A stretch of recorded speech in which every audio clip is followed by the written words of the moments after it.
Sa mundo ng mga elite forces, may mga unit ng pulis na parang hindi na pulis kumilos at para na silang sundalo sa gera. Pero ang pinagkaiba lang, sila ay mas tahimik, mas brutal, at kadalasang hindi nababalita ang mga operasyon nila. Ang isa sa mga pinakakinatatakutang unit sa buong Russia ay ang SOBR, na kilala rin bilang Special Rapid Response Unit. Para silang mga komandos, pero hindi sa labanan ng bansa nakatuon ang kanilang misyon, kundi sa loob mismo ng kanilang bayan. Sanay ang SOBR sa mga close-range na bakbakan, pagsalakay sa gusali, at urban warfare. Kung tutuusin, mas agresibo pa sila kaysa sa karaniwang sundalo dahil mas kaunti ang batas na pumipigil sa kanila. Suot nila ang mga makakapal na armor, sakay ng mga pandigmang sasakyan tulad ng BTR at Gaz Tigar, at may mga dalang AK-47, RPG at granada.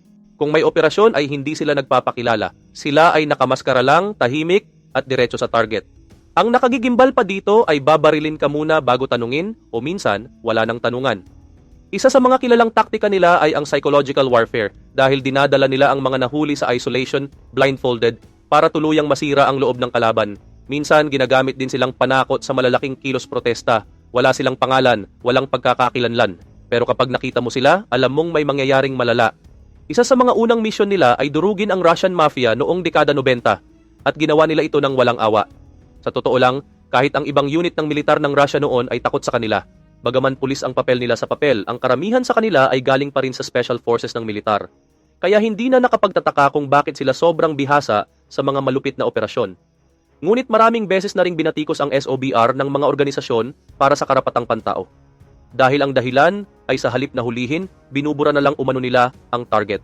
Pero dahil sa sobrang sikreto ng kanilang galaw, bihirang imbestigahan ang mga alegasyon. Sa kabilang dulo naman ng mundo, sa mga matatarik na kalsada ng Brazil, may isa pang unit na kasing brutal, ang tinatawag na BOPE o Battalion of Special Police Operations. Pero sa mga lokal, mas kilala sila bilang Os Caveiras o ang mga bungo. Hindi biro ang reputasyon ng BOPE. Ang itim nilang uniforme at ang mga armored truck na tinatawag na kabirang ay sapat na para takutin kahit ang pinakamatapang na miyembro ng gang sa favelas. Ang mga favelas ay ang mga mahihirap na lugar sa Brazil na kontrolado ng mga armadong grupo. Madalas, mas marami pa at mas mabibigat ang armas nila kaysa sa regular na pulis. Kaya kapag hindi na kayang pasukin ng ordinaryong kapulisan, tinatawag na ang Battalion of Special Police Operations. Pagpasok ng BOPE sa isang lugar, ginagawa nila ito ng wala ng abiso. Walang katok at walang hulihan muna. Basta may bantang makita, tinutumba ka agad. Ganito katindi ang kanilang panuntunan, kaya nga itinuturing sila na isa sa may pinakamataas na kill rate sa buong mundo. May mga taon pa na mas marami pa silang nakikitil kaysa sa buong militar ng ibang bansa, kahit pa ang mga militar na iyon ay nasa aktwal na digmaan. Mayroon ding kanya-kanyang code of conduct ang BOPE, pero hindi ito gaya ng regular na pulis. Sa kanila, parang digmaan ito.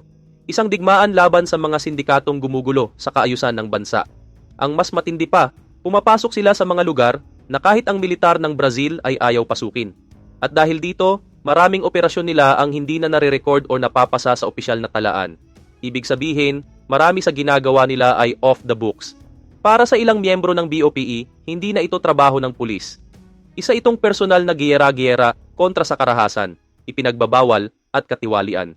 Sa UK naman, karamihan ng mga pulis ay walang dalang sandata, pero may isang unit na kakaiba at ito ay ang Specialist Firearms Command o mas kilala bilang SEO-19. Hindi sila rumeresponde sa karaniwang krimen. Tinatawag lang sila kapag sobrang delikado na ang sitwasyon, gaya ng mga binihag, terorismo at armadong krimen. Sa madaling salita, sila ang huling alas ng UK Police. Sanay ang SEO-19 na kumilos ng mabilis, tahimik, at kung kinakailangan ay kumitil ng walang pag-aalinlangan. Sa isang iglap lang, kaya nilang tukuyin kung sino ang banta at tanggalin ito bago pa makapinsala. At kung iniisip mong gaya sila ng mga pulis sa pelikula na nagpaputok sa binti para pahinain lang ang kalaban, ang SEO-19 ay mas matindi. Tinuturuan silang targetin lang ang sentro ng katawan o ulo. Headshot kung headshot, wala nang paligoy-ligoy. Ang mas nakakatakot pa dito ay madalas silang mag-operate na naka-civilian attire. Ibig sabihin, pwedeng makasalubong mo sila sa kalsada nang hindi mo man lang malalaman na elite unit pala sila. Kapag may hostage crisis, sila na ang pinakahuling tatawagin. At kapag dumating sila, wala nang negosasyon, diretsong neutralization. Hindi basta-basta ang intelligence nila. Ang impormasyon nila ay direkta nang galing sa MI5, ang secret service ng UK. Kaya bawat galaw nila ay eksakto, planado at mabilis. Sa labas, mukhang normal lang na mga sasakyan, mga unmarked na BMW X5 o Volvo SUVs. Pero sa loob, kumpleto ang gear at ready sa anumang labanan. May kasama pa silang sniper teams, lalo na kapag may malalaking event tulad ng pagbisita ng mga matataas na tao o royal family. Ngayon naman, lumipat tayo sa France kung saan makikita ang isa sa pinakamatinik na unit sa buong mundo. Ang GIGN o Groupe d'Intervention de la Gendarmerie Nationale. Kung tutuusin, ang GIGN ang elite sa mga elite. Espesyalista sila sa counterterrorism at pagligtas ng bihag. At sa sobrang galing nila, parang mga karakter sa video game na hindi lang bihasa sa barilan, kundi eksperto pa sa precision shooting. Ang nakakagulat sa kanila ay ang pinakapaborito nilang baril ay hindi high-tech rifle kundi isang .357 Magnum revolver. Dahil sanay silang mag-headshot. Isang putok, tapos agad ang banta at hindi sila nagkakamali. Kung may leaderboard ng pinaka-eksaktong shooter sa buong mundo, paniguradong nasa taas ang GIGN. Isa sa pinakakilalang operasyon nila ay noong 1994, kung saan may 4 na hijacker na kumuha ng mahigit 200 na bihag sa isang eroplano ng Air France sa Marseille. Ang ginawa ng GIGN ay tinapos ang lahat habang nasa labas pa lang sila ng eroplano at sa mismong mga bintana sila nagpaputok. Ibang klase rin ang estilo nila dahil habang ang ibang SWAT teams ay maingay at madalas nag-aanunsyo ng presence, ang GIGN ay tahimik pumapasok. Kaya madalas, hindi na nakaka-react ang target at wala nang panahon para gumante.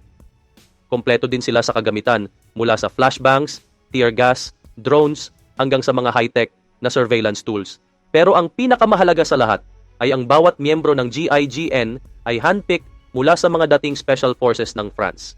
Kaya nga minsan, kapag nalaman ng mga kalaban na GIGN na ang papasok, sila ay kusa na lang sumusuko. Sa buong mundo, maraming nagsasabi na ang pinakanakamamatay na police unit ay hindi mula sa Amerika o Russia, kundi mula sa Israel at sila ang Yamam. Ito ang pinaka-elite na anti-terror at hostage rescue team sa Israel. Pero ang pinaka-nakakatakot sa kanila ay hindi sila nag-aantay ng atake. Kumikilos na sila bago pa man sumabog ang kaguluhan. Masters of disguise ang Yamam. Kapag may mission sila, hindi sila mukhang sundalo. Nakadamit civil sila, nagsasalita at kumikilos gaya ng mga target nila para makalusot sa kahit anong lugar. Sa training pa lang, ramdam na ang katindihan. At isang halimbawa na dito ay kailangan nilang tamaan ang moving targets habang tumatakbo sila bilang sniper. Kasi sa totoong operasyon, walang pahinga, walang retry, at hindi palaging steady ang mga kalaban. Noong 2023, isang gasolinahan sa Israel ang inatake ng 3 armadong lalaki. Sa loob ng 18 seconds, tinapos ng Yamam ang operasyon at ang lahat ng attackers ay bagsak. Walang collateral damage. Precision kung precision. Pero huwag kang magkamali dahil hindi basta-basta ang makapasok dito. Kailangan muna galing ka na sa top-tier military units, gaya ng Shayet 13, isang secretive Israeli naval unit, at kahit nandyan ka na, kapag pumalpak ka kahit konti lang sa training, tanggal ka agad. Mula naman sa Europa, may isa pang elite unit na hindi rin dapat maliitin, ang CAJ ng Serbia.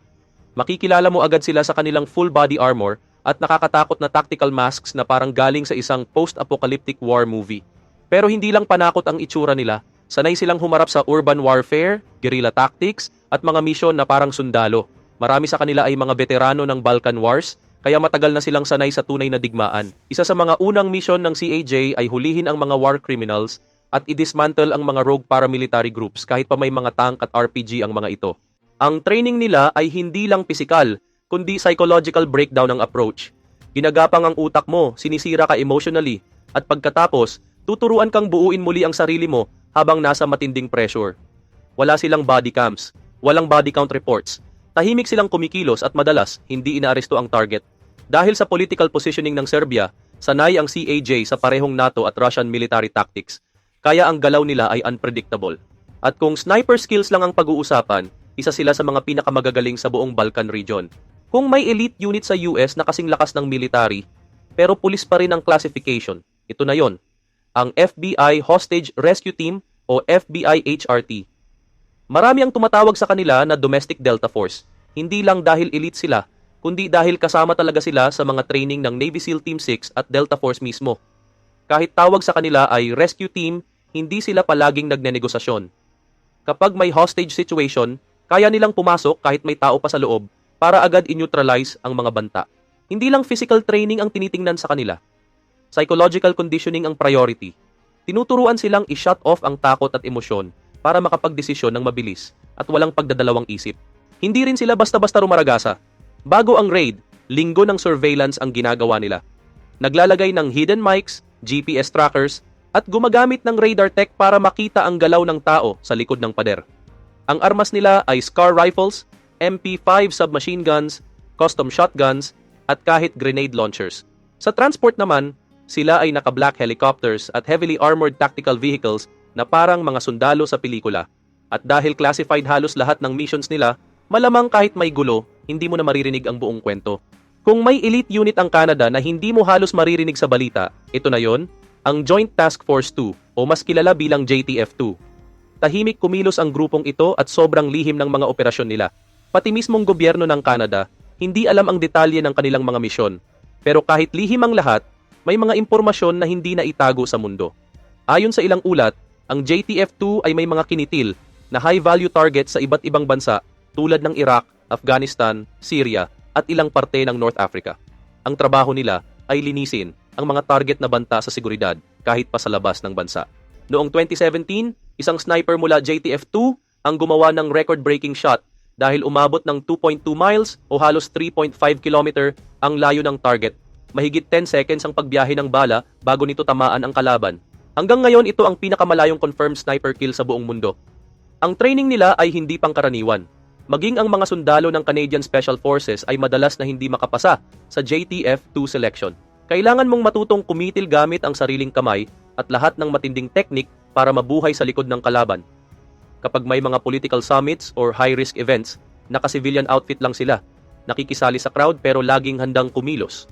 May mga operasyon din sila kasama ang CIA ng Amerika at ibig sabihin, ang level ng kanilang trabaho ay pang-global at hindi lang basta police work. Isa silang shadow unit sa international counter-terrorism. Sa Europe naman, hindi rin nagpapahuli ang Spain pagdating sa elite forces. Narito ang kanilang GEO o Grupo Espesyal de Operaciones. Ang misyon ng GEO ay counter-terror, anti-hijack at high-risk raids laban sa mga pinakamapanganib na grupo sa bansa. Pero ang pinakakilala nilang estilo ay ang night raids. Parang multo kung pumasok ang GEO sa mga bahay ng mga sindikato dahil tahimik, mabilis at deadly. Bago pa makaputok ang kalaban, tapos na ang operasyon. Marami na silang na-dismantle na buong mafia networks sa loob ng Spain at lahat ng ito ginawa ng halos walang naririnig ang publiko. Ang training nila ay parang survival game. At ang isa sa pinakamatindi ay ang 48-hour forced march. Walang tulog, walang pagkain, puro pressure. At dahil dito, 95% ng mga sumasali ay bumibigay. Hindi lang sila limitado sa loob ng bansa. May clearance din sila para sa tinatawag na cross-border eliminations. Ibig sabihin, pwede silang kumilos sa labas ng Spain para tapusin ang isang target kung kinakailangan.